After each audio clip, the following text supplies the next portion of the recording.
Hello everyone, thanks for pressing play. You are watching a new episode of ExcaliburCCGTV. We were nominated for a Geeky Award. We lost! But we're still awesome, so even being nominated was really cool. He's Randy.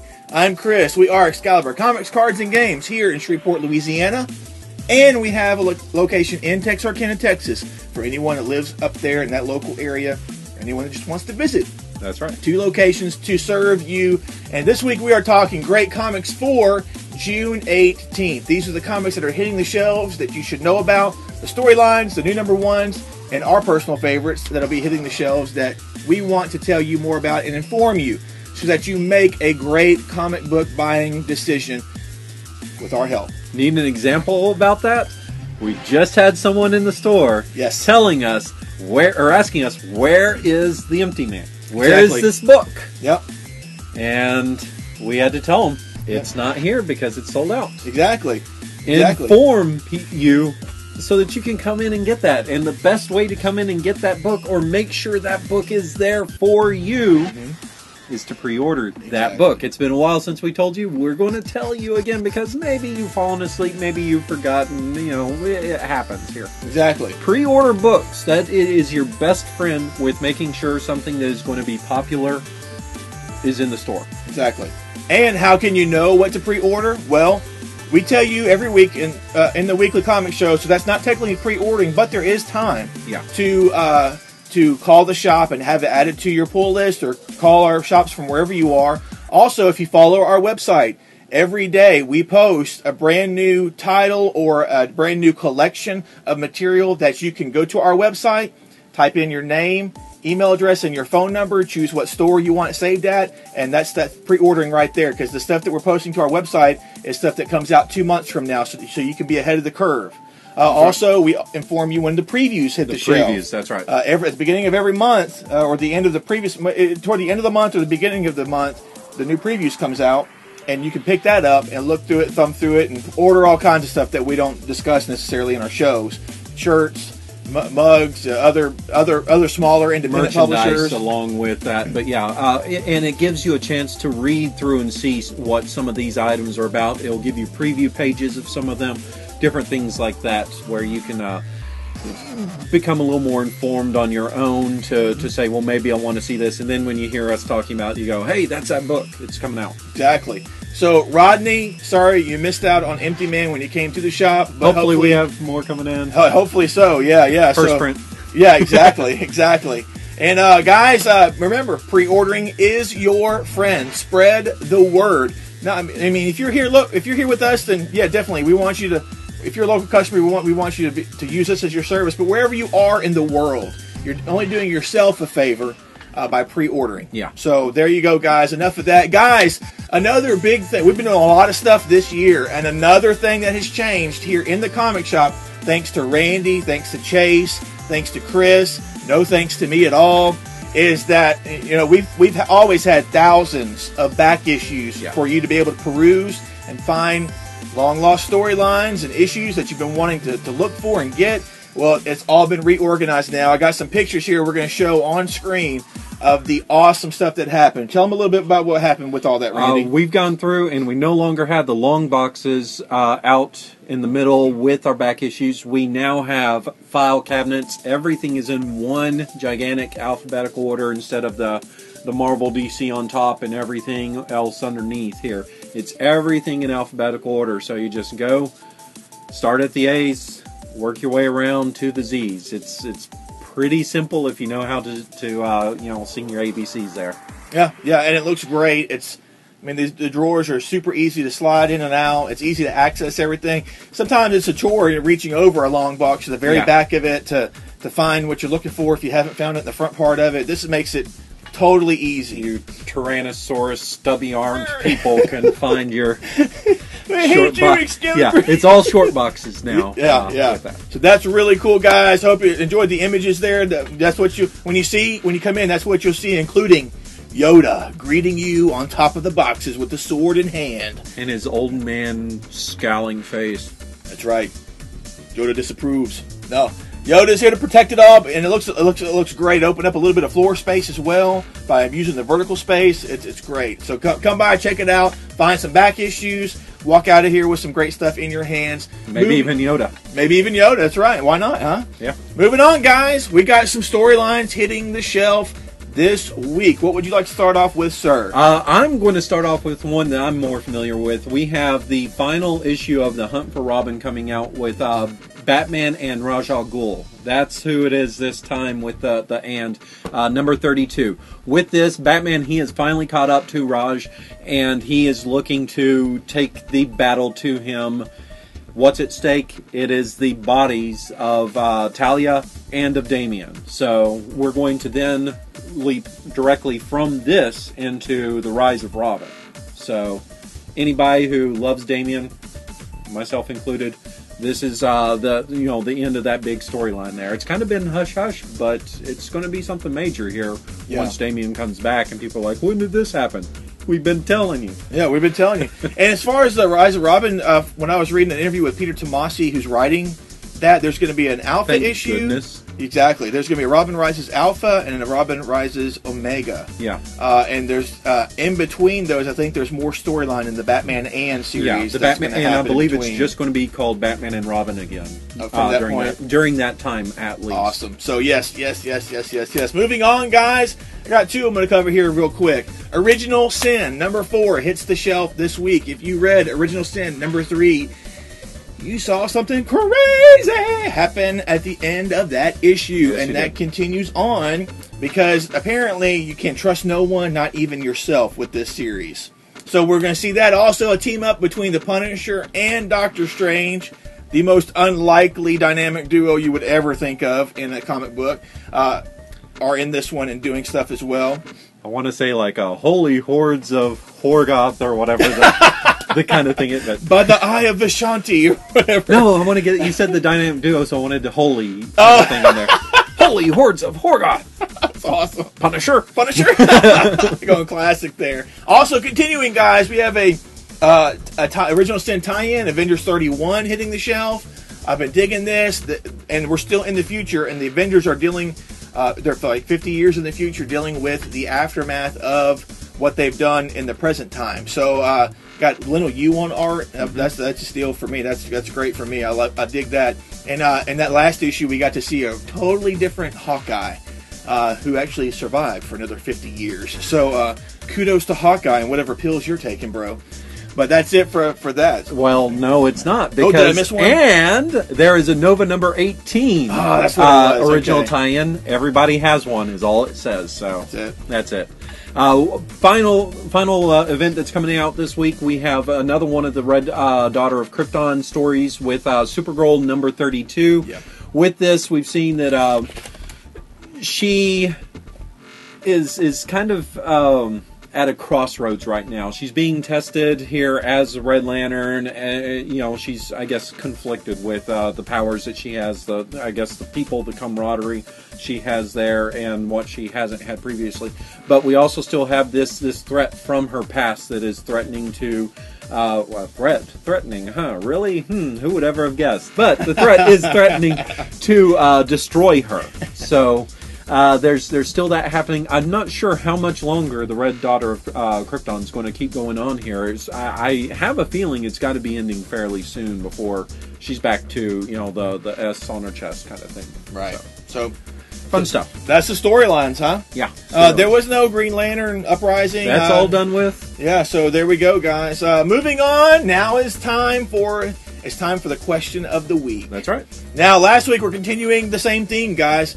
But this week we're talking about Marvel, and that is, tell us your dream creative team of writer, artist, and character for a Marvel series that you would love to see be put together. Yeah. Marvel character, your dream character by your dream writer and your dream artist.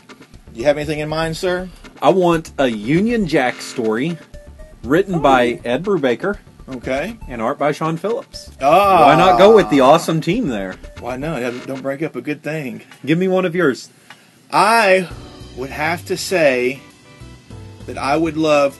This isn't... I think this still qualifies. I would love to see another Next Wave series, still written by Warren Ellis with art by Arthur Adams. I would love that. I know you're the huge Art Adams fan. I want a Misty Knight and Colleen Wing series written by Gail Simone. Okay. Got the female, writing the females, and I'm going to take one of my awesome writers of female characters I mentioned last week and turn it around because he has the awesome art, realistic art of females, and I'm going to go with Terry Moore as the artist. Nice. Very, very nice.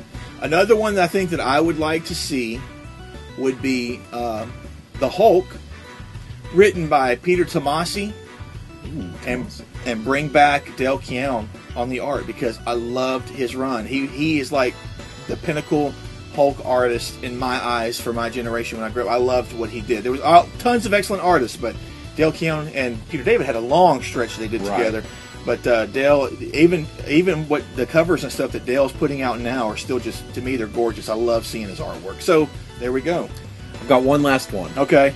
I want a Nick Fury series. Nick Fury, Agent of S.H.I.E.L.D. We can do kind of a throwback here. I want it written and drawn. Ooh. By Francisco Francavilla. Ah, hey! He has done some writing, right? Yeah, well, Black Beetle. Okay. He's written Black Beetle, which is an awesome series, and it's kind of a noir, and I could totally see a noir kind of... I could even go with, if we had to get a different writer, let's go with legendary Jim Steranko writing it and Francavilla drawing it. Although I love Steranko's art, Francavilla just, I love it. Nice. That is a good one, man. Any more for you, or is that... I think we tapped the whales tapped out there. I won the volley there. I need some more time to think about it. But guys, log in below and tell us in the comment section your favorite character written by your dream writer and dream artist drawing it. Tell us in the comments below and let us know what it is. Moving on to the new number ones. What would you like to start off with, sir? There are two series I am incredibly excited about here.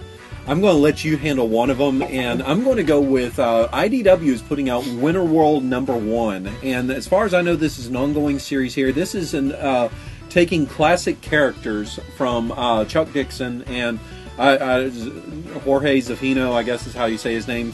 This was the late '80s when they did this series or mini-series on this. Just finished reading this, really good. And now it's going to be Chuck Dixon still writing it, and Butch Guice, however you say it, on the art. Beautiful artist there. Love his artwork. And this is an apocalyptic world where it is just ice and snow, terribly cold, and people kind of live as scavengers. They ride around in vehicles, trading whatever they can. There's a lot of slavery amongst people. Everybody has everything, the few that have everything that control everybody that has nothing, kind of thing. So this is a real cool series, and it's the characters are Scully and Wynn, and they're having to leave their inhabited area to explore and go out there. It's going to be a cool series here. Very different feel for the art than what Zafino's work was. I liked that, but I'm really excited to see Guice on this here. Very cool. And I'll be checking that out too. Yeah. Chuck Dixon did some great stuff years ago on several different things, and I haven't seen his name so much here in recent years. And to me, he's always been a solid writer. So it's good to see his name back out there, and I'm going to definitely be checking this out. Yeah, definitely. Guys, new #1 from Image Comics that, by God, you should have pre-ordered by now. Yeah, definitely. The Wicked and the Divine, #1 by Jamie McKelvey and Kieran Gillen. This is the same creative team that brought you the entire last series of Young Avengers. There was a couple of fill-in artists, but that's primarily McKelvey on art, and did some fantastic artwork. Great storyline by Gillen. The two teaming up together is a dream team for just about any book you can think of. Yeah. And they're going to do their own book. And this is a story. This is a creator-owned series from Image Comics. A story about gods that reincarnate every 90 years. They come back as late teens, early 20s type characters, and they're usually as celebrities. They come in, shake up, rock the status quo. But just because tagline says it's because they're immortal doesn't mean they're going to live forever. Yeah. So we're going to get you're probably going to see a lot of religion and sex and drugs and politics and all that in this series. I'm quite sure it's going to be more adult themed. Yeah. Some preview pages I saw of it on the Comic Book Resources. It looks excellent, but some of the dialogue, not that it was like cussing or whatever, but there was adult content being discussed in the form of politics and religion and stuff. Right. They wanted to take what exactly they did a lot of experimenting with storytelling in Young Avengers. Yes. And they wanted to take that and use that in another comic. And the thing with Young Avengers is it's a Marvel comic. You know, you can only go to a certain kind of level with your content before it's needs to become an icon book or have a mature label on that series. So with this, they're able to work more freely, but still do a lot of the same story work. And McKelvey is just a master of manipulating the artwork on the page. Yes. It's phenomenal. If you have not checked out the Young Avengers, go pick up this book. Yeah. See what I'm talking about in this book, because I'm sure you'll see it again. And then go look at Young Avengers. Order a copy of it and pick that up. Yeah, this is going to sell out. Yeah. I'm telling you, it's going to sell out at the distributor level. Yeah. Oh, definitely. If it hasn't already. I don't know if I haven't seen anything yet, but it will. It's going to sell out. So. And that's what McKelvey was on Twitter, and he this was like a month or so back, and he was saying, seriously, you need to pre-order this book. Exactly. And it's not just a guy saying that, but I think he realizes you're going to miss the boat on this if you don't pre-order it. Exactly. And this video will be up a day or two before June 18th. So you'll have time to call the shop and have it added to your pull list. Yeah. What's next for you, bro? This is a fun one, and this is one that harkens back to the arcade for me. The Teenage Mutant Ninja Turtles, Turtles in Time. I think, like the second or third game that they did of the Ninja Turtles there. This is a 4-issue miniseries coming out from IDW, and what we have here, apparently the creative team on this, they're using a lot of the classic, the artists that have been doing the Ninja Turtles series there at IDW, and they've had some phenomenal art on those books. Turtles, they are in time. They are unstuck. They are flying through time, visiting different time periods. The first time period up for them is the prehistoric age. These guys, they're some of the most deadly reptiles you know. Amphibians? I'm not sure. I'm so totally drawing a blank on my science here. They are the most deadliest reptiles you know, but not necessarily back in the prehistoric times. Right. Exactly. They're going to come upon some others that are going to be a little more deadlier than they are. So they're lost right now, and they're going to try and find their way home. My guess, even though this is going to be a great fun series, is that they're going to find their way back home by the 4th issue. I'm throwing that out there. Yes, exactly. I'm throwing that out there. I don't know. Maybe they'll stay lost and they'll do another a second miniseries. That'd be interesting. That'd be cool. Yeah. Guys, another one hitting the shelf. I'm not sure if this is from IDW or Boom. It's one of those. But no, this is I thought we weren't doing that. I thought we were going with this. Oh yeah, sorry guys. Yeah, my that bad. is Boom. That is Boom. From Boom Studios, Thomas Alsop #1. This is a cool premise. This is about the current Alsop. I think his name's Michael Alsop, who lives in the boroughs in New York. He lives in New York City. Not sure if he's in Brooklyn, but his family has been tasked with being the magical caretakers of that area, and it's a lineage. It's been passed down from grandfather to father to son. And the current incarnation of the Alsop that we come across, Michael Alsop, he's like a celebrity. He's partaking of the gifts, but not really wanting to follow with the responsibility of it all. So he didn't have like the uncle that died and taught him about great power and responsibility. He had no Uncle Ben. But guys, this is a nice. It's a magic series. It kind of reminds the tagline kind of reminds me of maybe something like the Dresden Files. Maybe meets the X-Files. Maybe meets something like the TV series The Mentalist, where he has these powers and abilities that are gifted to him, uses them kind of for his own advantage and for what he wants them for, but then something happens to where he has to take responsibility and do what he's supposed to do with these gifts that he's been given. So the concept seemed really cool to me, and I wanted to mention that. We'll have a copy or two available here at the shop, but it's from Boom Studios. It'll more than likely sell out. that happens a lot with the Image, Boom, and IDW stuff because it just does. It does, but the ones like this are going to have a lot lower print run. Exactly. On it, so exactly. That's where you're going to find that selling out reason. Exactly. So, guys, another one that if you like magic, if you like stuff like I don't know, Doctor Strange, and mix it up with some other stuff like the new Doctor Spectre series that just came out, that type of stuff, this should be right up your alley with some new talent. I don't have all their names and stuff, but it's some new talent that I haven't seen before. The artwork looks really nice. So check it out, guys. Try something different, something new. And I'm a little disappointed because, when I hear, if you like magic, I expect like the flame or something like that. But you didn't do any magic, so I fail. Keep trying. Guys, moving on. Now it's time for our favorites. This is the stuff that are some of our favorite titles that we enjoy reading month in and month out. And it's usually at the top of the stack the week it comes out and it hits the shelves. But before we launch into that, we got to talk about our favorites from last week. So, Randy. Yeah. Do you have one favorite from last week's comics? I do, and a clear favorite. I have not gotten to read too much this week because I've been a little busy in the shop, working after hours even. Captain Marvel number 4? Number 4. I'm trying to remember the number. Great book. Love this one. I'm a sucker for space stuff. Anything that's fantasy, space, sci-fi. I love that kind of. That's my wheelhouse there. This right here. Carol Danvers. She's out of place. They have what I like about this is this group that she's trying to help. They are a group that have been when the Builders attacked during the Avengers versus X. What was that? Avengers versus X-Men? Yeah. No. What was that? The event, the Infinity event.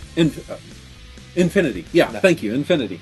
When that happened, this was a ring world that was being destroyed here, and so Jason of Spartax helped move them off planet. Well, whatever planet he moved them to, it was kind of a dead planet in his outer regions.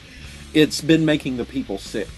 And so now he's trying to move them off this planet, but he won't allow the sick to be moved for fear of being contagious. Right. Well, Kelly Sue DeConnick is doing a great job of making him just seem like a real asshole. Sorry about the language, but really, he is.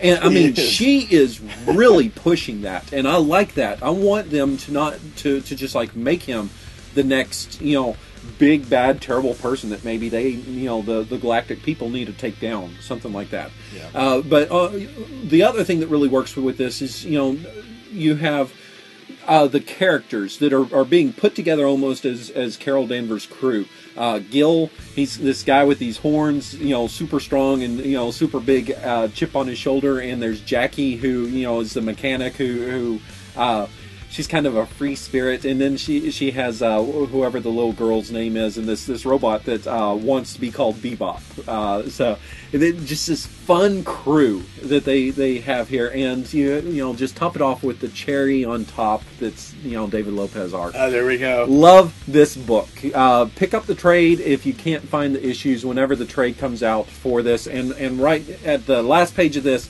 was like the first page of the first issue. So they finally caught up to where they're at in the story. Okay. They've been doing some flashbacks with it. Okay. You're a big Marvel fan. You're a big Captain Marvel and Ms. Marvel. Oh yeah, I hadn't even thought about that. But yeah, both have been solid books. They've been good books. That's awesome. Tell me about your favorite. Guys, there was two.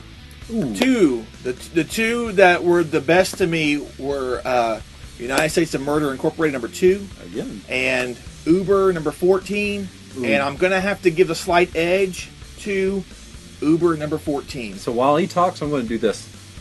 I won't spoil it. I'm not going to spoil it because I understand. But guys, we love Uber, so you should definitely be checking it out. There was some changes. There was some in that issue. There was some nice development along in the main part of the story. Then at the end of the issue, we got a huge surprise.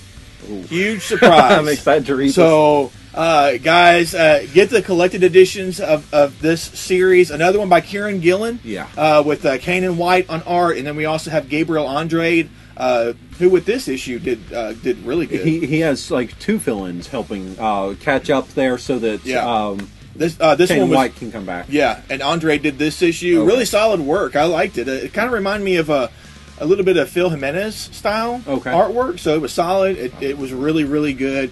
And I'm not going to spoil it. I'm totally psyched for this because I want to see what you're talking. Oh, so let me know. Is it kind of like Manhattan Projects where we just had some changing of some of your main characters, kind of thing?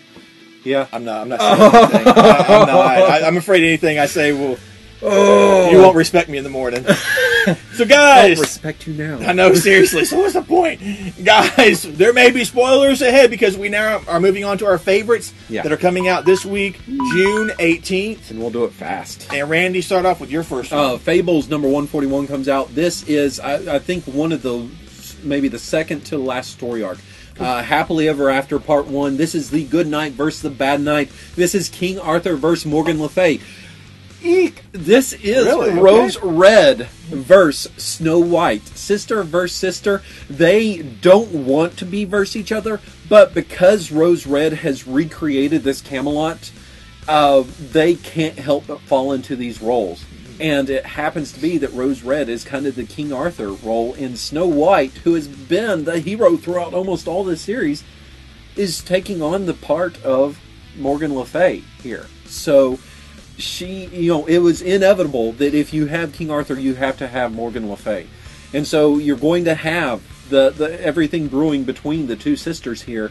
And then there's going to be a backup in this one that's P. Greg Russell doing the art on the backup story. Love P. Greg Russell. I don't know if it's going to be an Avenger elsewhere. They don't tell us what it is. But this is going to be intense, guys. Read all 18 volumes of Fables and then jump on this because this has been one of my favorite series to ever come out. That's very cool. And we got less than a year of stories. Less than a year. It's like 150. We're on 141. Yeah. So there we go, guys. I'm so sad. One of my favorites that I'll be checking out this week, Manhattan Projects number 21.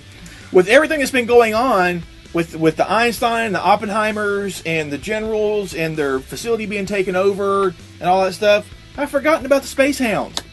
Yeah, and that's what we're supposed to get in this issue. Space Dog, the Russian Space Dog, Leica. Yeah, we get to see where the Space Dog has been and what's been going on with Leica, and I am excited to see that because whenever Leica was before he or she, can't remember if it's male or female. Anyway, before they took off into space, just a fun addition. Whenever they showed up in the scene, I enjoyed having the interaction that you would have with the dog and the astronauts and stuff. So here's an issue focusing on Leica, the Russian Cosmo dog. This will be Manhattan Project's Pizza Dog issue. What is? That's awesome! Up next for me is X-Men number 15 coming out here. This has been an intense storyline. I believe this is going to be Brian Wood's last storyline on the book, which makes me totally sad.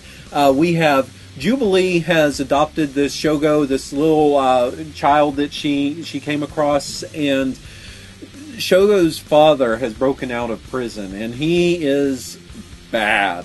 And they miles away shot and hurt one of the mutants there at the Jean Grey school. And he's got this crew running with him that everybody just seems like one bad dude after the other. So they are out to get Shogo back. Jubilee, hey, what's going on? The baby was here. There was nobody with it, and so you're going to have this battle continue. And the other cool thing that's going to happen here is the Jean Grey school has always been just that. It's been a school. Mm-hmm. They might make that transition now with all the threats that are going on, and the children that have been injured here with these people attacking, where they may just have to show, look, we're more than just a school, we are an army. That's what Wolverine, since he has founded the school, has tried to avoid doing. He wanted these kids to be able to go to a school. It may not happen. Interesting. Yeah. Interesting. I had no idea they were going to explore the parent aspect of Shogo as well, so there we go, guys. MPH number 2 hits the shelf this week from Image Comics, Mark Miller and Duncan Fegredo. The first issue was a solid issue. We did get a slightly bit of a different look of super speed powers, even with that first issue. Especially the scene where it first happens, and the guy is like, who keeps turning the lights on and off? But the problem was he was moving so fast that lights naturally shimmer. Right. And he was moving so fast, he was actually seeing the shimmer of the light turning off and on at that micro nanosecond speed. Yeah. So that was really cool. But Roscoe has broken out of jail, and now he's out for revenge here with issue number 2. And it looks like it's going to be a really quick revenge, too. So I'm really looking forward to this. This is only a 5-issue miniseries, but it's setting things up. That's going on for Mark Millar and his Miller World or Millerverse that he's setting up. And also, there was a figure that was in prison that seems to know what's going on, and supposedly he looks like he's going to get a day to make his appeal as well, and try to explain to people what's going on with this drug, what it's doing, how it's doing it, and so on and so forth. So I'm interested in the story, and I want to find out more.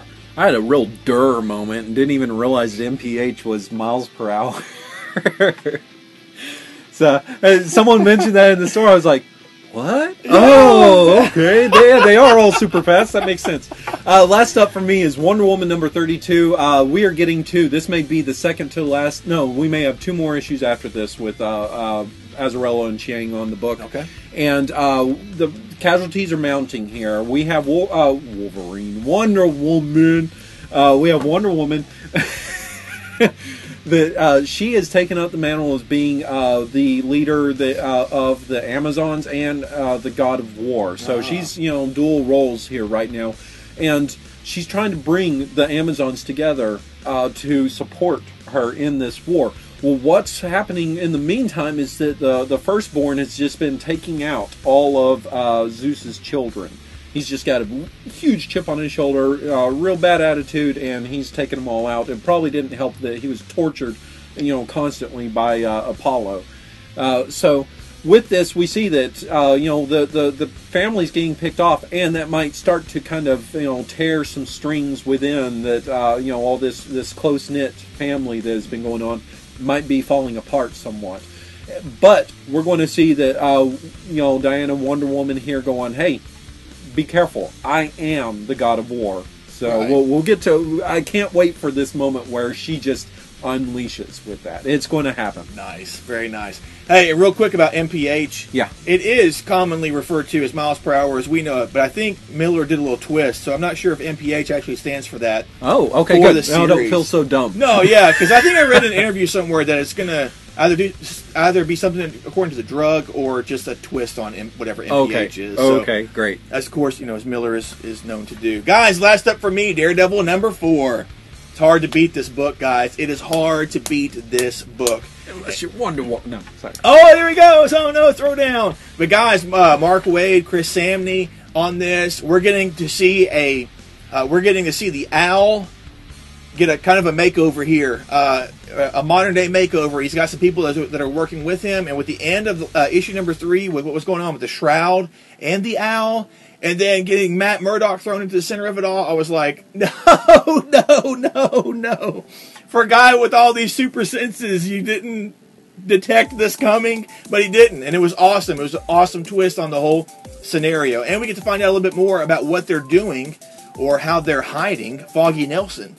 So, guys, this is great, man. This creative team has just been awesome. It's another example of like having the difficulty with creating our creative teams, dream teams, because I never thought. I mean, I love this creative team. It's hard to think of anybody else doing it now. I have a slight issue with the creative team, and it's just the coloring for me, because I go find a volume or so of Queen and Country, because Chris Samney was the artist on one of those volumes with Greg Rucka, and he did his art in black and white. And guys, the coloring isn't bad, but wait till you see his art in black and white.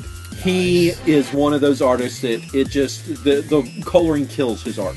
It dumbs it down so much more than what it actually is. So find that. Also, you can go visit his website. You can look it up. Just Google Chris Samney Swamp Thing, and you can watch him. It's not on YouTube. It's on his website. You can watch him in about 9 minutes time. It's sped up. 9 minutes video of him drawing Swamp Thing just with blank page and ink. He's not using pencils. He's not tracing it, and he's all over the page going across, and it is phenomenal to watch. I gotta look that up now. Yeah, definitely. I gotta check it out. I've been a Samney fan for years. Yeah, I'm glad he's finally getting discovered by people. Exactly, that's great. You know, and that happens a lot with some of these people. They've been doing it for a long time, but you didn't know that they did Teenage Mutant Ninja Turtles. You know, Queen Crack in My Shell, you know, miniseries or something. You know, but guys, so that's it for me, guys. We got a ton of stuff that we've covered for this video, guys. Please listen to me. Listen to us when we say that pre-ordering is your friend. And I promise you, the Wicked and the Divine is going to sell out. MPH number 2 is probably going to sell out if you don't have it on your shelf because of the lower print run. Winterworld number 1 is probably going to sell out, and so is Thomas Alsop. Number 1. The other stuff, not so much. But guys, you know, just so you don't miss the bandwagon, you know, and you're looking for it, or all you can get later on is a second printing. Which is not a bad thing, but I'm sorry, a lot of us are collectors. We know the collectors, yeah. Exactly. So, guys, that's what happened with Walking Dead 127. All you can get now, unless you want to pay primo dollar on eBay or wherever else, is you can get a second printing of 127. And you should, because it's a great storyline that's kicking off in there. Yeah, and guys, in the meantime, if you guys are picking up MPH, you like it, he's also, Miller's also got Starlight coming out that's on the shelves here, and that is just as phenomenal, you know, maybe even better of a series than MPH. I don't know. Check these out here, and it has the beautiful Parlov art. Yes, exactly, and hopefully we'll get another issue of Jupiter's Legacy sometime in the next 6 months. What's that? yeah, exactly. What is that? But guys, he's Randy. I'm Chris. We are Excalibur Comics, Cards, and Games here in Shreveport, Louisiana, and in Texarkana, Texas. You can always visit our website and get ahead on your pre-ordering by going to ExcaliburCCG.com.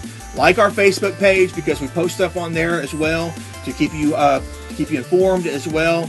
And that's it. Come check out the shop. Check out the new changes that have been made that Randy and Chase and Chris, primarily Randy, because Randy's been here day in and day out, staying late and working and getting the stuff done. It looks great. It's going to be a lot better and a lot easier for you to use and find stuff, and that is awesome, and that's what we're trying to do is help you out. But guys, until next time, take care, be safe, read great comics. We'll see you next week.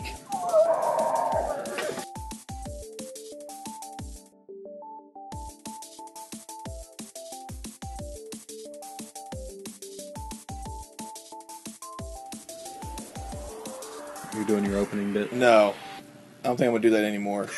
I think you ruined me from that.